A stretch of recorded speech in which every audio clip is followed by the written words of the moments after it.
Here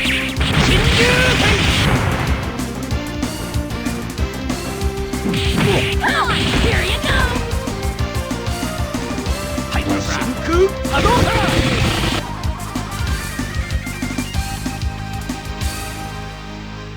X-Men versus Street Fighter!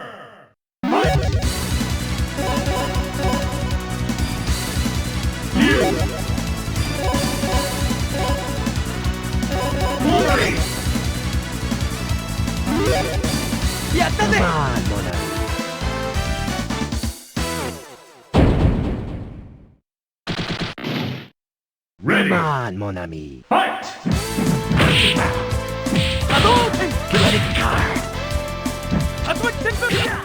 X-Men vs Street Fighter is the third in a line of Capcom Fighters featuring Marvel characters, following X-Men Children of the Atom and Marvel Superheroes. It was also the first of the Capcom VS series of games. X-Men vs Street Fighter hit the arcades in September 1996, running on the CPS System 2 board. It was an instant success.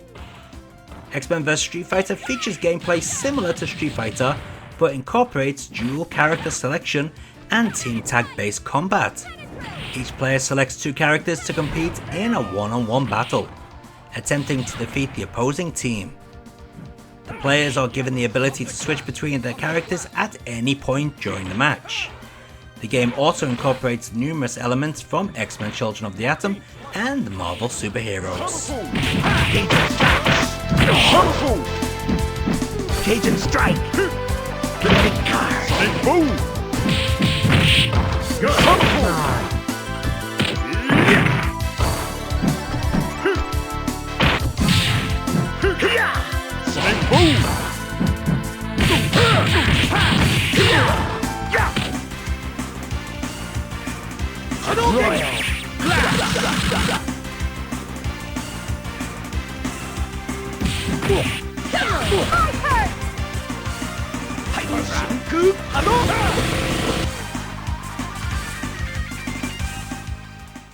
Capcom sure loved the Saturn, so much that we have to thank Capcom for the Saturn 4MB RAM cartridge.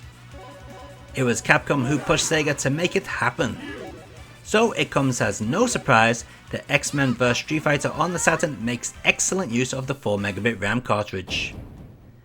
What we have here is a port that's near arcade perfect. There may be one or two frames of animation missing, but I sure as hell can't see where. That's if there are any missing. Loading times are also super quick on this port, as you can see from the timer I've added to this video. In fact, there's nothing not to like. Capcom sure did make Saturn fans happy back in the day. Or at least in Japan.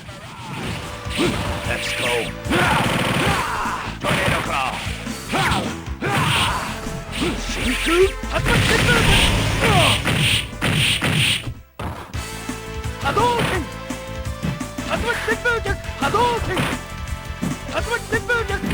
Cajun slash. Shinku Hadouken. Marvelous! Shinku Marvelous! Shoryuken Hadouken. Shinku Hadouken. Let's go.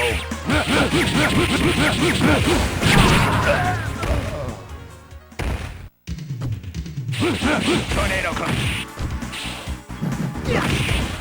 Shoryuken Hadouken. Cannon drill! Cannon spike! Inside! Faster!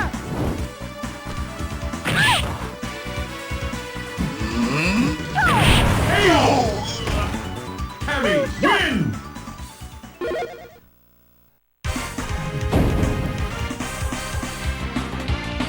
Optic blast. Shinku Hadouken.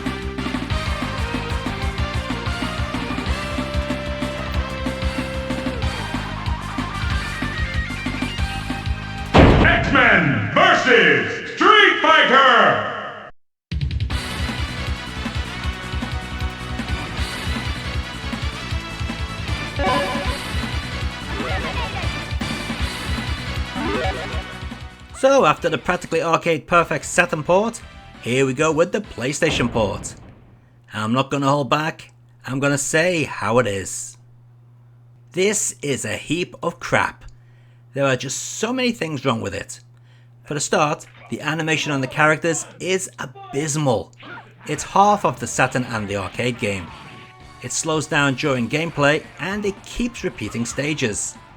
The worst offender though is not how poor the animation is or the disgustingly long loading times, but that it isn't even X-Men vs Street Fighter.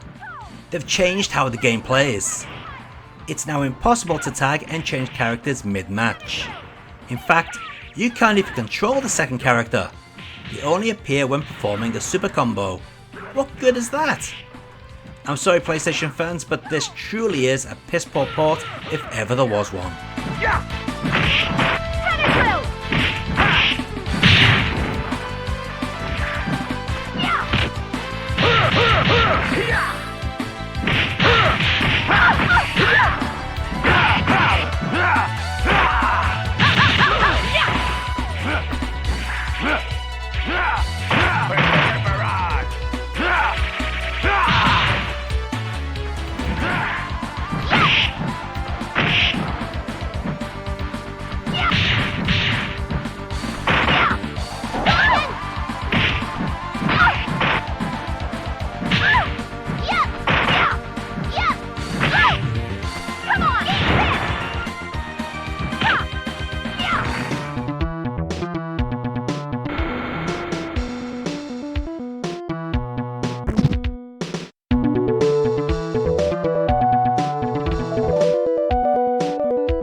Would you believe it? X-Men vs Street Fighter was released on the Super Famicom.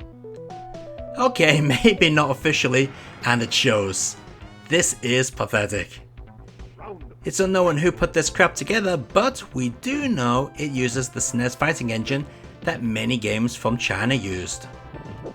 As you can see, this runs like shit with next to no animation. All of the non-standard Street Fighter 2 characters either use E Honda's voice for the males or Chun-Li's voice for the female. As for the music, well, that seems to be mostly ripped from Street Fighter 2. Gameplay is next to non-existent, as is the ability to complete this heap, as it's rock hard. And if you do get far, there's a strong chance that the game will crash. You're probably wondering if it's possible to tag in this version. Well, I'm afraid not. You can't even do the specials. Well, you can, but they look like regular moves for the most part. Believe it or not, there's also a Mega Drive version of this, which is meant to be better. However, that's incredibly rare and has yet to be dumped.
And let's take a look at all those versions of X-Men vs Street Fighter running side by side.